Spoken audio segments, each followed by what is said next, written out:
வணக்கம் நண்பர்களே. பரமத்திவேலூர்லிருந்து சந்திரன் பேசுகிறேன்.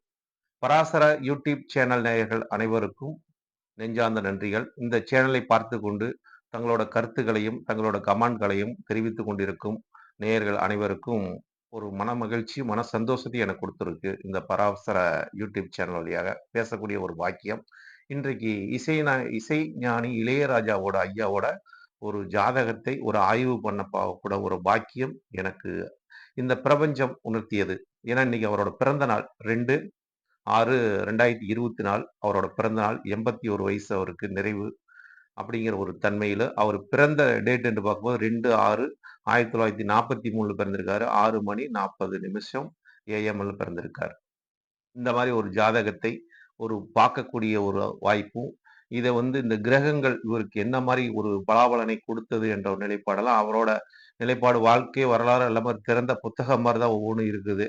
இருந்தாலும் இந்த நம் ஜோதிட சாஸ்திரத்த நேசிக்கக்கூடிய ஒரு நபர்கள், அப்ப ஜோதிடம் மூலியமாக இவரோட ஜாதகம் எந்த மாரி ஒரு நிலைப்பாட்டை நமக்கு உணர்த்தியது. இவரோட கொள்கையெல்லாம் அனைவருக்கும் தெரியும். ஏன்னா, இவர் இவர் கொள்கையில எப்பொழுதுமே விட்டு கொடுக்க மாட்டார் அப்படிங்கிற ஒரு தன்மை. தன்னோட செயல்பாடுகளுக்கு சரியா இருக்கும் என்ற ஒரு கருத்தில் அவர் எப்பொழுதுமே அவரோட நிலைப்பாட்டை உணர்த்தி கொடுப்பார். அவரோட செயல்பாடு எவ்வளவு கருத்தா உண்மையா இருக்குதுன்னு நம்ம அனைவருமே பார்க்கக்கூடிய ஒரு தன்மையில இருக்குதுன்னு வச்சுக்கங்களேன். ஏன்னா, அவரோட இசை என்பது நமக்கு ஒரு வரப்பிரசாதம் என்று தான் சொல்ல வேண்டும். ஏன்னா, அவரு இசையில ஒரு தன்னலம் படைத்தவர் மாரி இருக்காரு. ஒரு கர்வம் பிடித்தவர்ன்னு சொல்றாங்க. அப்படியெல்லாம் கிடையாதுங்க. பிறருக்கு குடுக்கும்போது, நம்ம ஒரு நிலையில இருந்து குடுத்தா தான், அது ஒழுங்கா போய் சேரும். ஏன்னா, ஒவ்வொருத்தரோட மனங்களிலும் அவர் இன்னைக்கு வாழ்ந்து கொண்டு இருக்கிறார். எது மூலியமா? இசை மூலியமாக. இன்னைக்கு ஒரு சந்தோஷமா இருக்கிறதுக்கும் இசைதான். சோகமா இருக்கிறதுக்கு இசைதான். அ நம்ப மனசை ஒரு ஆறுதல் படுத்தக்கூடிய விஷயமும் இசைதான். அப்படிங்கிற இசையோட ஒரு பரிமாணத்தை நமக்கு அனைத்து நிகழ்வுகளையும் குடுத்திருக்கார் என்று தான் சொல்ல வேண்டும். ஏன்னா, ஒவ்வொரு இசையும் அவரோட ஒரு பாடல்கள்லாம் இன்றைக்கு நெறைய பேத்த தூங்க வச்சு கொண்டு இருக்குன்னு தான் சொல்லலாம். தூங்கிக்கிட்டு இருக்கும்போது நம்ம கேட்கக்கூடிய ராகங்கள், ஒரு சந்தோஷத்துக்கு கேட்கக்கூடிய ராகங்கள், ஒரு ஆடல் பாடல் நிகழ்ச்சிக்கு அவரோட பாடல்கள், இப்படி ஒரு காமத்துக்கு உண்டான ஒரு பாடல்கள், இளமைக்கு உண்டான ஒரு பாடல்கள், இப்படின்னு அவரோட பாடல்கள் எல்லாம் தனித்துவம் தான் என்று சொல்ல வேண்டும். யாரு யாரை பத்தி அவர் காப்பி அடிச்சது அப்படிங்கிற ஒரு தன்மையிலே தன்னுள் உணர்த்திய ஒரு நிலைப்பாட்டை அவர் ஒரு பொதுவாக குடுத்திருக்கார் என்று தான் சொல்ல வேண்டும். அப்படிப்பட்ட ஒரு ஜாதகத்தை நாம் பார்க்கக்கூடிய ஒரு பாக்கியம், ஒரு நிலைப்பாடு இன்றைக்கு இந்த பிரபஞ்சம் எனக்கு உணர்த்தியது. ஏன்னா, அவரோட பிறந்த நாள் அன்று. அப்ப இளையராஜா ஐயாவோட ஜாதகம் பார்க்கும்போது, அவரோட ரிஷப லக்கினத்தில் பிறந்தார். லக்கினத்திலேயே சந்திர பகவான் கார்த்திகை நட்சத்திரம் 4ஆம் பாதத்தில் சூரியனோட சேர்ந்து அஸ்தங்கம் பெற்று விட்டார். சூரியன் அங்க சந்திரன் சேர்க்கை விட்டு அமாவாசை யோகத்தில் இந்த ஜாதகர் பிறந்திருக்கார். அமாவாசை யோகம்னாவே எந்த பாவமும் ஒரு திரிசூனியம் கிடையாது. அமாவாசை பாவம்னாவே, அதாவது அது ஒரு இருட்டு தினம், குருட்டு தினம்னு சொல்லுவோம். ஆனா இளையராஜா ஒரு அறையில இருக்கும்போது, எந்த ஒரு காற்று கூட அங்க உள்ள போ முடியாதாம். அந்த அளவுக்கு அவரோட அறையோட ஒரு பாதுகாப்பு அந்த அளவுக்கு இருக்குமாம். அதிலிருந்து அவர் எடுக்கக்கூடிய ஒரு ஆற்றல் மிக்க பாடலோட மெட்டுகளை எல்லாம் நமக்கு வெளியில குடுத்து, இந்த அளவுக்கு ஒரு பிரபலமா இருக்குதுன்னா, அதற்கு காரணம் அவர் பிறந்த ஒரு அமாவாசை திதிங்கிறது ஒரு அற்புதமான ஒரு திதி. நம்ம அமாவாசைனால நம்ம என்ன நினைப்போம் அப்படின்னு நினைக்கும்போது, அது ஒரு கெட்ட திதின்னு சொல்லுவோம். திதி சூனியம்னு சொல்லுவோம். அதுல ஒரு சிறப்பில்லைன்னு சொல்லுவோம். ஆனா, அதுல பிறந்து இவர் எவ்வளவு ஒரு சிறப்பு நிலை அடைந்திருக்கார் என்பதை உலகுக்கு உணர்த்தக்கூடிய ஒரு தன்மை இவர் உணர்த்தியிருக்கார். அப்ப இவர் லக்கினத்திலேயே சந்திர பகவான் இருந்து, அது ஒரு கார்த்திகை ஏதோ நட்சத்திரத்தில் பெற்று 4ஆம் பாதத்திலிருந்து, அந்த அதுக்கு அடுத்தது சூரிய பகவானும் லக்கினத்திலே இருந்து, அதே மாரி அடுத்து சனி பகவானும் லக்கினத்திலே இருந்து, இந்த 3 கிரகம் அதே மாரி இதோட சேர்ந்து 4 கிரகங்கள் புதனும் சேர்ந்து லக்கினத்திலே இருக்கார். புதனும் இந்த ஜாதகத்துல வக்ரம் ஆயிட்டார்ன்னு வச்சுங்களேன். இப்படி சனி பகவானும் அஸ்தங்கம் விட்டார். இப்படி சூரியனோட சேரக்கூடிய கிரகங்கள்லாம் தன்னோட பலத்தை இழந்து விடும் அப்படிங்கிற ஒரு தன்மை. ஆனா, இந்த பலம் எல்லாம் ஒரு சேர்ந்து உள்வாங்கக்கூடிய தன்மை இவருக்கு கிடைச்சது. இந்த லக்னாதிபதிக்கு கிடைச்சனால அந்த ஆற்றல் மிக்க ஒரு கருத்தை, ஆற்றல் மிக்க ஒரு நிலைப்பாட்டை உணர்த்தினார். அப்ப இவர் பிறந்தது ஒரு ரிஷப லக்கினம். ஒரு ரிஷப லக்கினத்தில் பிறந்தாலும் அது காலதேவனுக்கு 2ஆம் இடம். அதாவது 2ஆம் இடங்கிறது இவங்க உழைக்கக்கூடிய ஒரு ராசி. உழைப்புக்கே பிறந்தவர்ன்னு சொல்லலாம். அதாவது நிலத்தத்துவத்தில் பிறந்திருக்கார் இளையராஜா அவர்கள். நிலத்தத்துவத்தில் பிறந்து நிலையான ஒரு தன்மையை, இந்த மண்ணின் வாசத்தையும், மண்ணின் ஒரு மகத்துவத்தையும் அதனாலதான் இந்த கிராமிய பாடல்கள்லாம் பாருங்க, அவரோட இசையெல்லாம் பாருங்க, பேக்ரவுண்ட் பாருங்க, துல்லியமா குடுத்திருப்பாரு. அவ்வளவு அக்யூரேட்டா அந்த மண்ணை நேசிக்கக்கூடிய ஒரு மனிதர் அப்படிங்கும்போது, இந்த மண் தத்துவத்துல பிறந்தவங்க அத்தனை பேருமே இந்த மண்ண நேசிப்பாங்க. இந்த மண்ணில் பிறந்த பெண்ண நேசிப்பாங்க.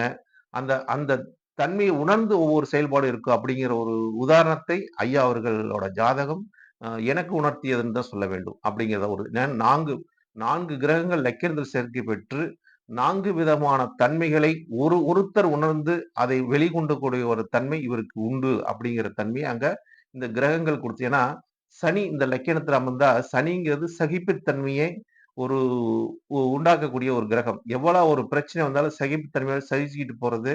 அதே மாரி அந்த கிரகம் லக்கினத்துல இருக்கிறதுனால, அது சனி பகவான் இந்த லக்கினத்துக்கு தர்ம கர்மாதிபதி யோகமா வரக்கூடிய கிரகம். தர்ம கர்மாதிபதியா யோகமா வந்தாலும் இவருக்கு வந்து அந்த தர்ம நிலை இவர் எந்த அளவுக்கு கடைபிடித்திருக்காரு பாருங்க. அதாவது 9க்கு 10 கூடிய சனி பகவான் பாதகாதிபதியா வரக்கூடிய தன்மை உண்டு. ஆனா தர்ம நிலையை இவர் கடைபிடித்திருக்கார் என்பது எல்லளவு சரி. தர்ம நிலைன்னா ஆன்மீகத்தோட ஒரு நிலைப்பாட்டை இவர் வந்து ரொம்ப ஒரு உயர்ந்த நிலையில் உணர்ந்திருக்கார் என்றுதான் உணர்த்தியிருக்கார் நமக்கெல்லாம் அப்படின்னு தான் சொல்ல வேண்டும். அப்படிங்கிற ஒரு தன்மை.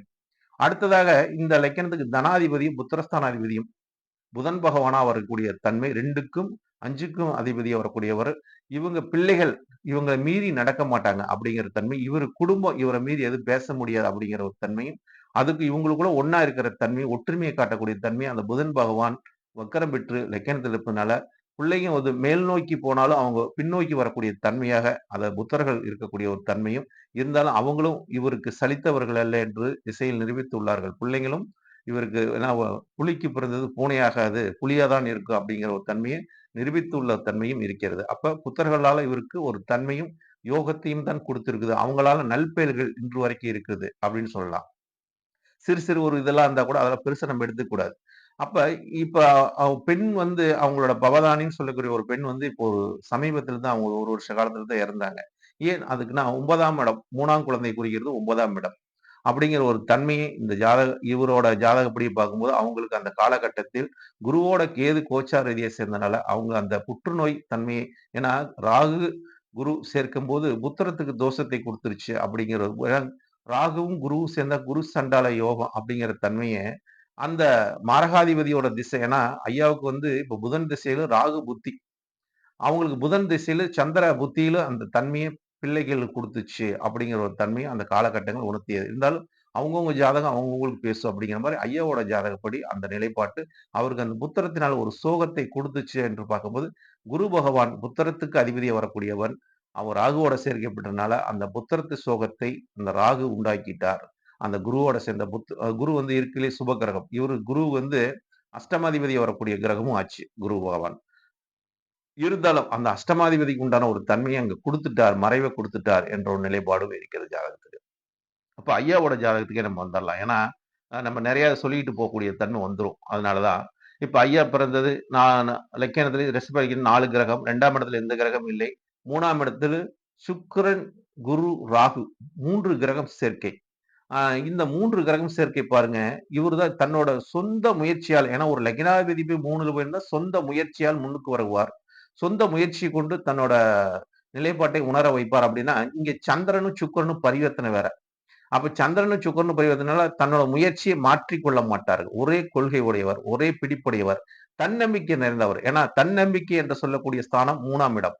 அந்த 3ஆம் இடத்தில் குரு பகவான் உச்சம் பெற்று ராகுவோட சேர்க்கை பெற்று, அங்க சுக்கிரனும் லக்னாதிபதி இருந்து பரிவர்த்தனை பெற்று இருக்கிறதுனால, இவருக்கு அந்த வைராக்கியம், தன்னம்பிக்கை, பிடிவாத தன்மை, அதுல ஒருபோதும் இவர் வந்து கொள்கையில் மாறாத தன்மை. ஏன்னா குருங்கிற ஒரு கிரகம் சுப கிரகம்.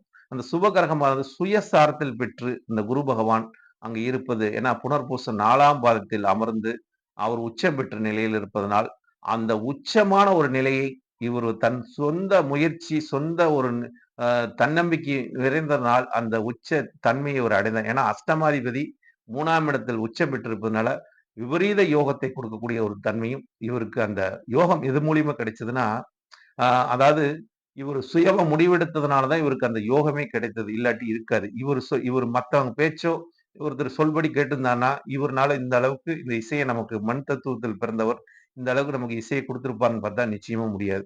அவரோட முயற்சி தான் இன்றைக்கு அவருக்கு வெற்றிய குடுத்தது என்று சொல்லலாம். அந்த கிரகங்கள் எந்த அளவுக்கு ஒத்துழைப்பு குடுத்திருக்கு பாருங்க அப்படின்னு. இப்போ 9ஆம் இடத்துல இவருக்கு வந்து நான் இப்ப 4ஆம் இடத்துல எந்த கிரகமும் இல்ல, 5ல கிரகம் இல்ல, 6ல கிரகம் இல்ல, 7ல கிரகம் இல்ல, 8லும் கிரகம் இல்ல. 9ஆம் இடத்துல மட்டும் ஆ ஆ கேது பகவான் இருக்கார். ஏன்னா 3ல ராகு இருந்தா 9ல கேது. கேதுங்கிறது ஒரு ஞானத்த குடுக்கக்கூடிய ஒரு கிரகம். இவருக்கு வந்து கேதுங்கிற அந்த ஞானத்த ஆன்மீகத்தை ஒரு நாடுனால, இவருக்கு அது பெண் தெய்வத்தை அதிகமா அவர் வந்து மனசுக்குள்ளேயே வச்சு பூஜித்தனால், அந்த ஜனனி ஜனனிங்கிற ஒரு பாடல்லாம் இருக்குது.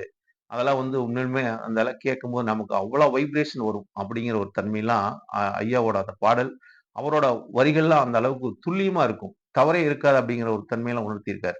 அடுத்தது செவ்வா பகவான் 10ல் எந்த கிரகம்னா செவ்வா பகவான். சகோதரக்காரகன் என்று சொல்லக்கூடிய செவ்வா பகவான் 7ஆம் அதிபதி வரக்கூடியவர் 12ஆம் அதிபதி செவ்வாய் பகவான் 11ல் போய் இருக்கிறனால, இவருக்கு 7ஆம் இடம் நட்பு ஸ்தானம் என்று சொல்லக்கூடியது 11ஆம் இடம் அதிநட்புகள். இவங்கலாம் வந்து ஒரு நட்பு ஸ்தானத்தில் செவ்வாய் பகவான் இருப்பது, இவங்களுக்கு வந்து மூத்த சகோதரன் அப்படிங்கிற ஒரு தன்மையை குறிக்கக்கூடிய இடம்.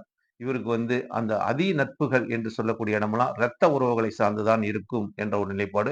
அந்த அளவுக்கு இவரோட உறவு நிலையும் அந்த அளவுக்கு பலமாக இருக்கக்கூடிய ஒரு தன்மை இருக்குது ஜாதகத்தில. அப்ப ஐயாவோட ஜாதகம் இந்த அளவுக்கு நம்ம பார்க்கக்கூடிய ஒரு தன்மையும், இப்ப அவருக்கு நடக்கக்கூடிய ஒரு தசா காலங்கள் புதன் திசை 2க்கும் 5 கூடிய திசை லக்கினத்துல உட்கார்ந்து திசை நடக்குது. இப்ப ராகு புத்தி ஐயாவுக்கு. இந்த புதன் திசையில ராகு புத்திங்கிறது ஐயாவுக்கு வந்து ஒரு மிக பெரும் ஒரு பிராபலத்தை உண்டாக்கி மிகப்பெரிய ஒரு வளர்ச்சி ஐயாவோட புகழ் பேர் எல்லாம் இன்றைக்கு ஒரு நிலைத்து நிற்கக்கூடிய ஒரு தன்மையாக இந்த புதன் கொடுத்திருக்கார் என்றுதான் சொல்ல வேண்டும். ஏன்னா இந்த 3ஆம் இடம் தான் இசைக்கு உண்டான ஒரு நிலைப்பாட்டை உணர்த்தும். அப்ப 3ஆம் இடத்துல குரு பகவான் இருந்து, சுக்கிர பகவான் இருந்து, ராகு பகவான் இருந்ததுனால, தன் வைராக்கியத்தை எப்பொழுதும் ஒருபோதும் ஏன்னா குருங்கிற ஒரு கிரகம் தன்னோட நிலைப்பாட்டை எப்பொழுதும் மாத்திக்காது. ஒரே நிலைப்பாட்டில் தான் இருக்கும் அப்படிங்கிற ஒரு தன்மை நிலைத்து காட்டியவர் ஐயா அவர்கள். இளையராஜா ஐயா அவர்கள். அப்படி இருக்கும்போது இவரோட ஜாதகத்தை நாம் பார்க்கும்போது, ஒரு 7 கிரகங்கள் 2டே வீட்ல 7 கிரகங்கள் இருக்குது. அப்படிங்கிற ஒரு தன்மை. இந்த இந்த தன்மையை தனித்துவமாக இவர் காட்டியதுக்கு காரணமே, இந்த 2 வீட்டிலுமே ஒரு லக்கினத்தில 4 கிரகமும், 3ஆம் இடத்தில் 3 கிரகமும் இருந்து, இந்த 7 கிரகமும் இவருக்கு வந்து ஒன்றோடு ஒன்று இணைந்து செயல்பட்டதனால், அது அந்த பாவம் பரிவர்த்தனை பெற்றதனால், அந்த 3ஆம் இடங்கிற பரிவர்த்தனை நிலை வந்து ஜாதகத்துல இருக்கிறதுனால, இவருக்கு மிகப்பெரிய அந்த ஒரு தன்னம்பிக்கை, முயற்சி அப்படிங்கிற ஒரு நிலைப்பாட்டை குடுத்து, இந்த கிரகங்களோட தசா காலங்கள் ஆரம்பத்துல ஒரு சூரிய திசையில் பிறந்திருக்காரு. அடுத்து சந்திர திசை, அ செவ்வாய் திசை வரைக்கும் இவருக்கு வந்து இதுல ஒரு பெரிய ஒரு நாட்டம் இருக்காது. அதுக்கு அடுத்து வந்த ராகு திசை தான் இவருக்கு வந்து 18 வயசுக்கு மேல தான், இவர வந்து வெளி உலகத்துக்கு அடையாளம் காட்டுச்சு. குரு குரு திசை ஒரு ஒழுங்கு நிலைக்கு கொண்டு போச்சு. சனி திசை மக்கள் மத்தியில் ஒரு புகழடைய செய்தது. இப்ப புதன் திசை இவர் இந்த புகழுக்கு உண்டான ஒரு அச்சாரத்தையும், ஒரு டாக்குமெண்ட்ஸை உருவாக்கக்கூடிய தன்மை, டாக்குமெண்ட்ஸ் ரைட்ஸ் என்ற ஒரு நிலைப்பாட்டை கேட்டது இந்த புதன் திசை தான். புதன் திசை ஒரு டாக்குமெண்ட்ஸ்க்கு உண்டான ஒரு கிரகம். ஒரு அங்கீகாரத்துக்கு கொடுக்கக்கூடிய ஒரு கிரகம். அந்த அங்கீகார இசைங்கிற ஒரு அங்கீகாரத்தை இந்த புதன் பகவான் நிலைநாட்டி கொண்டிருப்பார். இந்த புகழ் என்றைக்குமே அழியாம ஒரு தன்மையை கொடுக்கக்கூடியது இந்த புதன் திசையாக இருக்கும். இவரோட பட்ட ஒரு இசைக்கு ஒரு தந்த ஒரு நிகழ்வு, ஒரு அழியா புகழை சேர்த்தும், அந்த புகழ் ஒரு அடையாளமாக இருக்கக்கூடியதாக அந்த டாக்குமெண்ட்ஸ்க்கு உண்டான கிரகம் திசை நடத்துறதுனால, அது ராகுவோட புத்தி இப்ப இருக்கிறதுனால, இத வந்து ஒரு ஒரு நிலைப்படுத்துகிறது அப்படிங்கிற ஒரு தன்மையை, இவரோட உழைப்பு எங்கேயுமே வீண் போகக்கூடாது. அந்த உழைப்பு பல காலத்துக்கு நிலைத்திடும், பல பேர் சொல்லணும் அப்படிங்கிற ஒரு தன்மையை இவர் வந்து நிலைநாட்டிக்கிட்டு போகக்கூடிய ஒரு தன்மை, நிலையாக இருக்கக்கூடிய இசை நிலையானது என்ற ஒரு நிலைப்பாட்டை ஐயா அவர்கள் அனைவருக்கும் உணர்த்தியுள்ளார் என்றுதான் எள்ளளவு சந்தேகமில்லை நண்பர்களே. இப்ப ஐயாவோட பிறந்த நாள் அன்றைக்கு இந்த ஜாதகத்தை எனக்கு வந்து எடுத்து, இவர் இந்த அளவுக்கு இவரோட குணங்கள் எப்படி இருக்கும்? இவரோட மனங்கள் எப்படி இருக்கும்? இவர் பிறரை எந்த அளவுக்கு நேசிக்கிறார் என்பதெல்லாம் ஜாதகத்தில் சந்திர பகவான் உச்சம் பெற்றதுனால, அனைவரும் மனங்களையும் புரிந்து கொள்ளக்கூடிய தன்மையும், அனைவரோட உணர்வுகளையும் நேசிக்கக்கூடிய ஒரு தன்மை, எந்தெந்த சிச்சுவேஷனுக்கு என்னென்ன சாங் குடுக்கணுங்கிற ஒரு தன்மையை உணர்த்தக்கூடியது மனக்காரகன் சந்திரன் மட்டுமே.